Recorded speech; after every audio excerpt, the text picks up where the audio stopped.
I've been wanting to replace my boring builder mirror for a long time, and today is the day. To start, I'm covering the old mirror with painter's tape and brown paper to prevent cracking and keep any broken glass contained.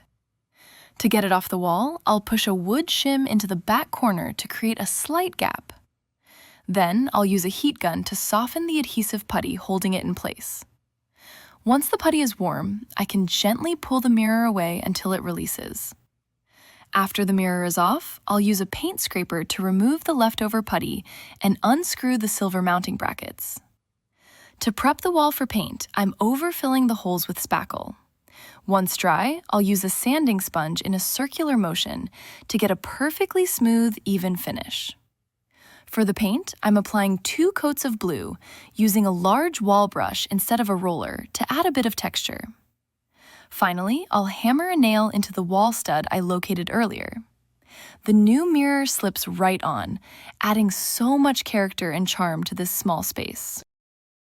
For this project, you're going to want to run over to your local dollar store and grab some glass gems. Next, find a piece of board, maybe a 1/4 inch thick. What we're going to do is mark the center with a little bit of extra around the edge for our mirror. Put a nail in and use a string to get that perfect circle. Just tie the string on one end, wrap it around your pencil, and just give you a good circle mark right there. Then we're going to cut it out. Go ahead and sand the edges. Next, we got to put the mirror on the board. I went ahead and used some all-purpose glue. I painted the board a little bit of a white wash on the back just so it gives a good color for the backing. Now this all-purpose glue is perfect. All you got to do is lay it down, take the mirror after you got a few marks to center it, and place it on the board. Don't push too hard, but give it some time to set up. Next, you're going to take those glass gems, there's always a flat side, using the same all-purpose glue and a popsicle stick, and you're just going to put a little bit of glue on the back. Just slide them into place. First thing I like to do is circle the mirror, and I'll show you how we do that on this. Just keep going. Once you put it in place, just give it a little bit of a squeeze so it makes sure it sets pretty good. Watch this. Flat side, glue. All you got to do is put it down and it'll go into place. The next thing you're going to do is start the second row. Not all these glass gems are the same size, so they're going to look a little random. So do row 2, row 3, and basically how many rows you want. When you do get to the edge, you can have it stick out a little bit or just have a little bit of the board. Completely up to you. I do recommend though using white glue. You're going to want to go ahead and circle the whole board with your gems, and after you're done, it's time for the grout. I went ahead and got some powder grout instead of the pre-mixed. Put your water in and start stirring it. You'll want to use non-sanded grout. It comes out to like a thick yogurt. Once you get it mixed pretty good, add your choice of paint color. I went with the turquoise on this and mix it well. It's going to be a little swirly in the beginning, but all you got to do is give it a good stir. Make sure you get all of the sides. Add more paint if you need to until you get the right color. Once it's all mixed, it's time to add the grout. It's fill in all those grooves. I wore some gloves just because grout can dry your hands out. Keep pushing it on there and get in between every glass gem. Go ahead and smear it all over. I did put some tape down on the mirror just to make cleanup a lot easier. Once you got it down, grab your sponge, squeeze it out, not too damp, and you're just going to start wiping the top. As you can see, it comes right off. Go ahead and rinse out your sponge any chance you get. You want a clean sponge every time. Turn it over and look how it starts to clean right up. Keep going all the way around, and what I did was pull the tape up and give it a little buffing, and that's going to get that grout in between all of the grooves. Now we're going to add our hook or rope to the back and show you the final results. And there it is. It's a perfect addition to my daughter's bathroom. Just a fun look. If you have damaged walls like I did, this budget-friendly repair requires no drywall skills whatsoever. I started with this bathroom that had mosaic tiles stuck on the wall as decorative elements. It just wasn't the style that I was looking for, but removing them and removing the old towel bar caused damage to the wall. In order to cover it up and also to give the bathroom the look that I was looking for, I ran down to the hardware store and picked up 2 sheets of beadboard. Then I measured and cut the beadboard down to size using a table saw. I attached it to the wall with my nail gun. It took no time at all. Since the beadboard is 4 feet wide, but my wall is longer than this, I needed to cut my second sheet and line it up next to the first. The next step was to add a wood border to the top.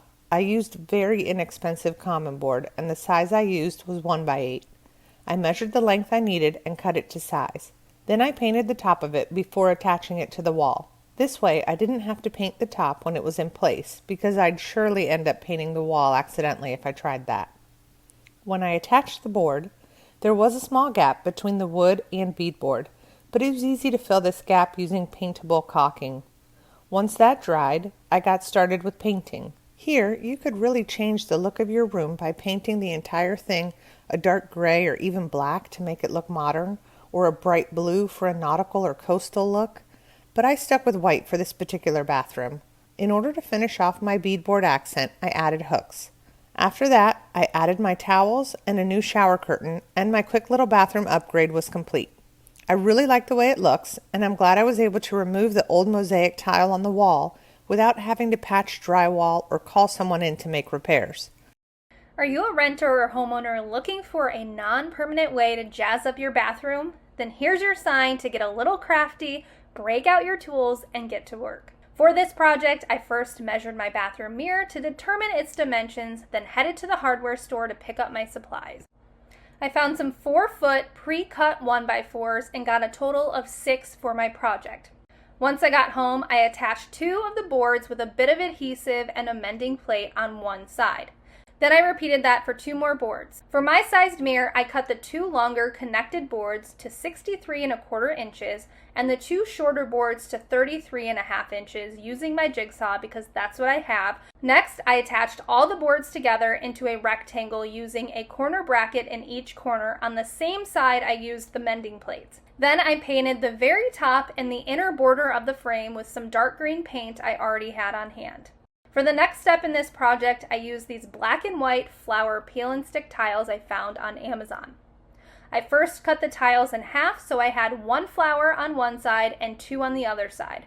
Then I cut the tiles again into 3½ by 3½ inch squares. It was now time to make sure the frame fit around my bathroom mirror. I had to remove my towel hanger and wall shelves to get it in, but it fit perfectly. I kept it on the mirror because I didn't want to go through the process of removing it, but I'd recommend finishing it prior to installing it. To make sure the frame was safe and secure, I added 4 command strips to the top that hold up to 20 pounds. Next, I began placing the peel and stick tiles onto the wooden frame, leaving a bit of gap in between each tile. Next, I mixed up some grout I already had on hand to a smooth peanut butter consistency and applied it to the gaps the same way you would with real tiles.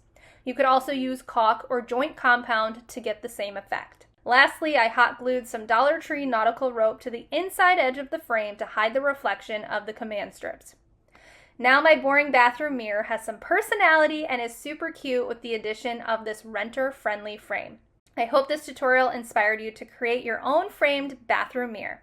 Thanks so much for watching Home Talk, and I'll see you next time.